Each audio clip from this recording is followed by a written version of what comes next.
All right, so now we're going to enter the basement of this facility. Here, what we're going to see is what, Kurt? What are we going to see? The first thing we'll see as we enter will be the groundwater holding tank, where all the water goes from the wells into the building. That's the first stop.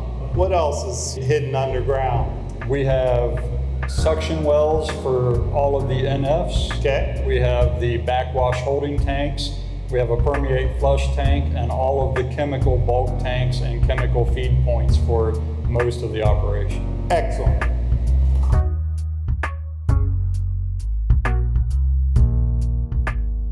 Here we are entering the bowels of the plant. Here we have the groundwater holding tank. This portion of the tank is where the bottom of the pumps reside. So that's those 100 horsepower pumps we saw, Calvin. So they're coming down here and they're sucking it up and going through the pressure filters. The water flows this way through the tank and it is baffled in two spots.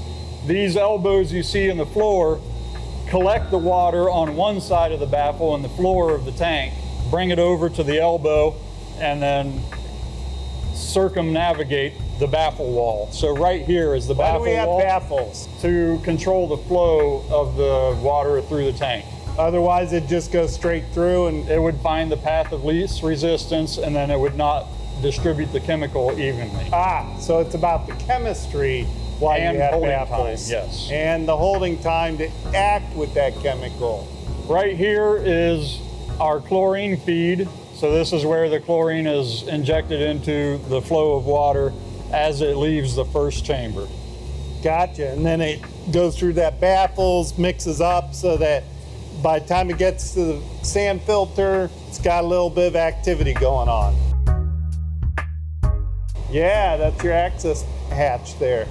This is where the surface water arrives in the building from the north intake and the south intake on the river. These two pipes connect with the two wet wells from the river screens. At this point, they are combined, and this is all surface water.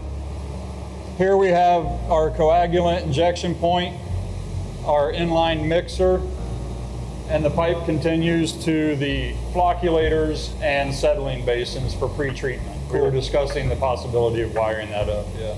And then we've just gone around. This is still your big groundwater holding tank. So we're just going around the block here. And so this big pipe is going to your UF. It's not actually the UFs. It goes to the flocculators and settling basins Oh, that's first. right. You keep telling me that, and I keep ignoring you. Yeah, this is all pre-treatment this way. Gotcha. And this all connects to the old building, from the previous plant. Yeah, so it's kind of like it goes from here all the way to there and back again. Right. The surface water does. That's why yes. I keep getting confused.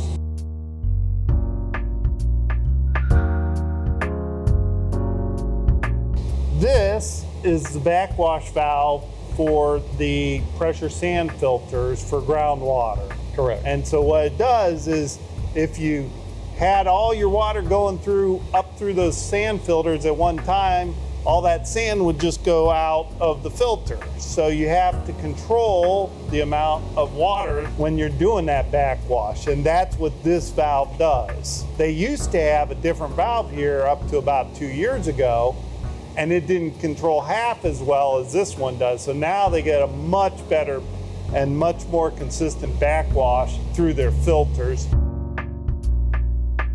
This is the old backwash valve we were talking about that was replaced by that new one. You can see the size difference and the complexity of this versus that one.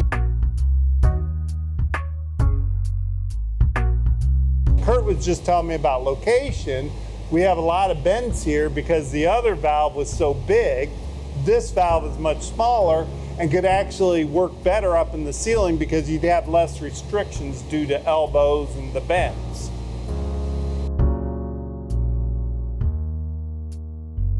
The large pipe in the basement that we talked about earlier, these feed out of that large pipe in the basement. Gotcha. These are also 100 horsepower. Yeah, so we have another set of 100 horsepower pumps here. The self-cleaning strainers. That's something I don't normally see.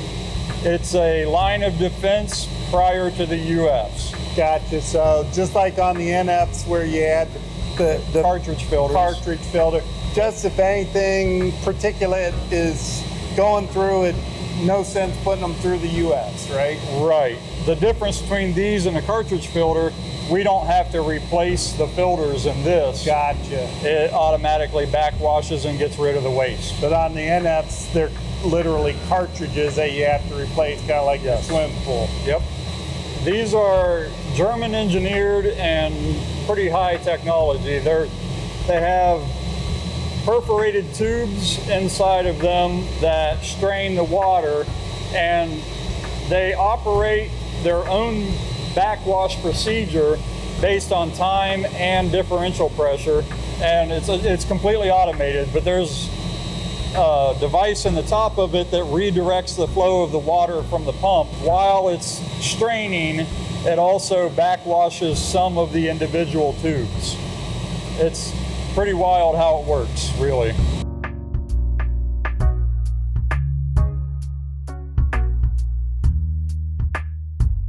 We're back here again. Yep. Submarine hat. So this pipe right here is the well water from our Penry Road wells.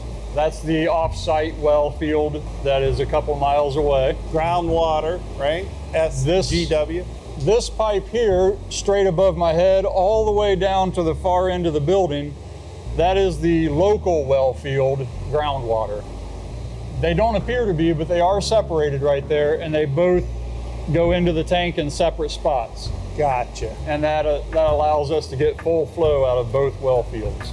You know any stats about them?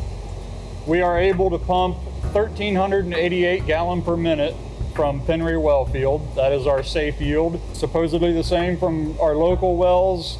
The local aquifer does not produce as much. But conceptually, 2,600 gallons off your groundwater. Yes, in all theory, together? yes. So now where are we going, Kurt? These are the NF suction wells. The first two are effluent from the sand filters, the groundwater side. The last three are effluent from the UF, and they're separated. Each tank is Well, separated. they look like walls to me. Correct. They're not very fun. Yes. You know, we've been talking about how to make these underground tanks exciting. You just can't. You just can't. So inside it, what kind of coating do these have? These are epoxy coated. Okay. These tanks are. Not all tanks, just the ones for the suction wells. Gotcha.